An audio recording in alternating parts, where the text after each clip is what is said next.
What the heck are the Red Sox going to do on Wednesday? That's what we're talking about in today's edition of the Red Sox Rundown.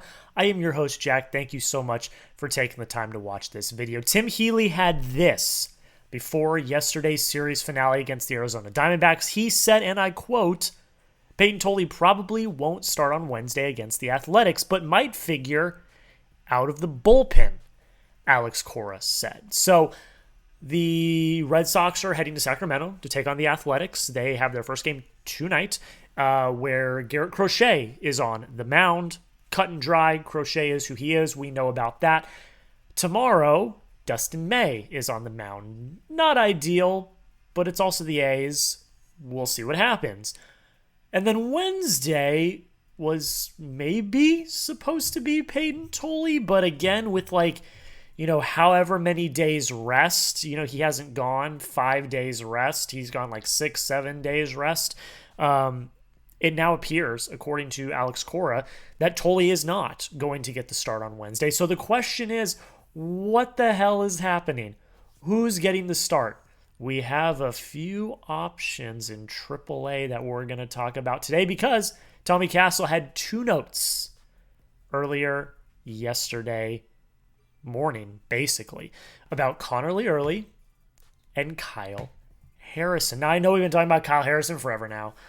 We even had a short that we thought he was going to be called up, and it turned out he just went to Boston to get his ankle MRI'd and didn't end up getting called up, and this, that, the other thing. But it still seems like Kyle Harrison is the most likely name. Here's what Tommy Castle had to say on Kyle Harrison. He said, Kyle Harrison is scheduled to start game one of the doubleheader yesterday for AAA Worcester. The lefty is supposed to only pitch 1 or 2 innings, according to Woo Sox manager Chad Tracy. An interesting side note, Harrison is not listed in the Woo Sox upcoming probables. So it definitely seems like the Red Sox are telling Chad Tracy and the Woo Sox, hey, a few of these guys, let's limit their pitch count.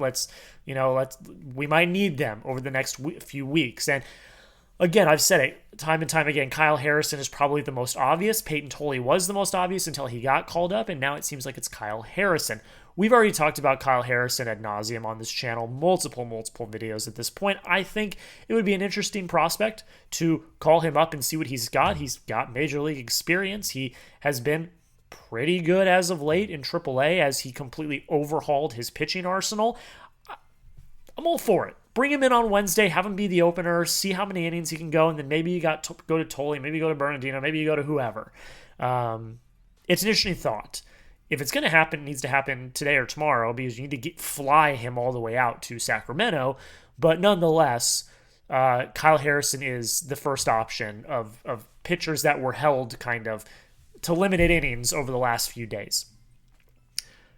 Connelly Early, though, is a new name. Now, we've talked about him as a potential call-up in September a few videos ago, but now there's juice behind it, and this is why. Here's Tommy Castle again, who does a fantastic job covering the Red Sox, the Woo Sox. If you've not followed him, he's the best. Go follow him on Twitter.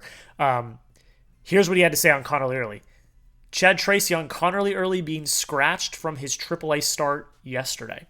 The Red Sox wanted him not to pitch, and they're probably dealing with stuff up there, and they said, we just don't want to throw him, so he's staying available. Tracy said nothing was imminent with Early. Now, he could say that, but does he really know? Who knows? Early, honestly, of the two, I'd actually probably prefer. He's pitched really well for Worcester this year, 28 2/3 innings, 2.83 ERA, 36 Ks, 11 walks, a 1.047 whip, and his last outing was by far his best. He struck out 10. He's looked really good since he got called up to Worcester, a little while back. And this is literally a throw a dart at the wall and see what happens. With either of them, see what happens. Better than Dustin May, in my opinion. And you just need to fill a spot start. I'm not saying that these guys are going to stay up on the roster in any which way, shape, or form, but who knows? Maybe they come out absolutely shove, and then you say, hey, Dustin May, head off to the IL. It could happen. And again, I think that, getting fresh young talent up on the roster, it adds, a bit of an electricity. It adds a bit of an adrenaline boost. It happened with Payton Tolle. Now, the Red Sox ended up losing that series, but in that first game, you could tell that the vibe around the clubhouse was different. If you bring up a Connelly Early or a Kyle Harrison to this team, that might be another kind of jolt that the Red Sox desperately need right now. Ever since Roman Anthony went down with an injury, they have looked kind of lost, and I don't know why. There's a million different factors as to why they look so lost. But if you bring up a new name, a new player, someone making their Red Sox debut, Connelly Early making his major league debut, that could be some sort of momentum boost that the Red Sox could use over the next few weeks, especially going into this next weekend when you play the Yankees. I don't know when it's going to happen. I don't know if it'll happen, but probably tomorrow or Wednesday. I would assume tomorrow because whoever gets called up will have to fly out to Sacramento. So I would assume tomorrow would be the day, and then they make it official on Wednesday. But over the next few days, I think a move will happen. In what way, shape, or form, I don't know. But we'll have a pretty good view over the next few days, depending on the bullpen usage of the first two nights in Sacramento. Pick a pitcher for me. Down below in the comments, type KH if you'd rather have Kyle Harrison called up, or CE if you'd rather have Connelly Early called up. Kyle Harrison's the obvious choice. I'd rather see Connelly Early just based on upside and how he has pitched in AAA. But you let me know. KH for Kyle Harrison, CE for Connelly Early. Sound off in the comments down below. Play Craig Breslow. Who would you call up? Let me know down below in the comments. All right, we're going to talk about the game here in a second. That was all the news of note that we had yesterday. Kind of a boring day. It was NFL Sunday, so, it's everyone's focused on the NFL. But make sure you hit that subscribe button. We are 600 subs away from our next goal of 6,000 subscribers. You guys have been doing absolutely fantastic. You've been sharing the video. You've been commenting. You've been liking. You've been doing everything. I really, really appreciate that. As the playoffs get closer, we want to continue to grow the family. So continue to share the video with friends if you have not already. Continue to spread the word about this channel. I want to have as many Red Sox fans as a part of this community as humanly possible once we get into October and once we get into playoff time. Daily Red Sox videos, short recaps after every single game. That's my commitment to you. Hit that subscribe button. Don't miss out on all of the fun. All right, the Red Sox won. They won 7-4 over the Arizona Diamondbacks. They escape getting swept on the road. And I'm not going to lie to you. I still don't feel very confident in this team. And I think most people would echo that sentiment. Pitching-wise, fine. Brayan Bello gives you a quality start. 6 innings, 4 hits, 3 runs, 1 walk, 2 Ks. But I don't blame those runs on most of those runs on Bello because there was the potential for the Red Sox to turn a double play to end the inning. That was the first inning, or second inning, excuse me. There was a chance for the Red Sox to end that inning, but it was sloppy defense. They couldn't turn it, and then you had Connor Wong who tried to bounce a wild pitch and it went in front of him, and then Corbin Carroll stole home. I don't 2 of those 3 runs. I don't blame on Bello. They were defensive miscues. So quality start overall, only 4 hits, 1 walk. It's only 5 base runners. That's not bad whatsoever. Zach Kelly gives up a run. Don't love to see that. But then Garrett Whitlock and Aroldis Chapman are filthy. They were both phenomenal. Aroldis Chapman strikes out 4 batters in the 9th. That was wild to see. But yeah, the bullpen has been okay. Zach Kelly, he pitched a gauntlet a few nights ago, so I don't really blame him for having at least a little bit of a shaky outing. But, I would call that a very quality start from Brayan Bello. A few defensive miscues ended up scoring a few runs, and they just happened to be earned runs.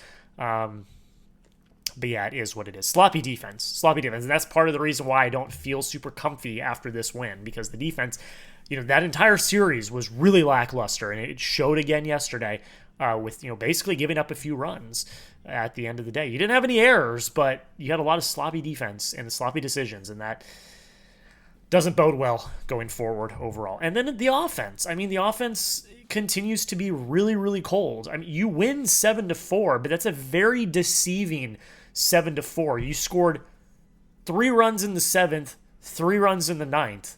other than that, you scored one in the fourth, but like really, really quiet day from the offense. Only 8 hits, 4 walks, good, 6 Ks, but no one really stood out. Trevor Story goes 2 for 3, like good day for him, an RBI, a run, like that's a good day for TS10. He looked good on that part, and it really was Nick Sogard, like Nick Sogard in the 10th. Like you're tied. Where is it? You're tied 4-4 at the time. Nick Sogard pinch hits for Connor Wong and hits a 2-run double, in the center.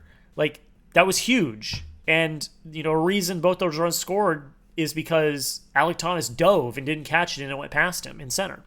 Then you have Carlos Narvaez single to score a run in the 9th as well to make it 7-4.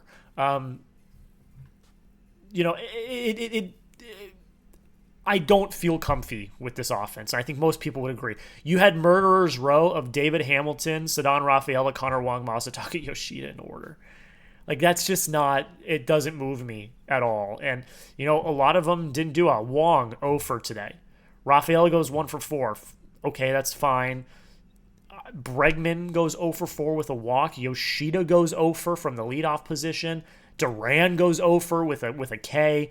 Like, it's not even like those guys at the bottom of the lineup. It's like your main guys, Duran and Bregman, are struggling. Yoshida from the leadoff spot, I believe, is 1 for 7. Like, as the leadoff man, that's not getting it done. Your offense is struggling. And again, you put up 7 today, last night, great, but it came from 2 innings, really, where you had a few hits. You had some errors, 2 errors by the D-backs that also kind of bailed you out as well. Like, I'm not moved by that performance from the Red Sox. I'm not.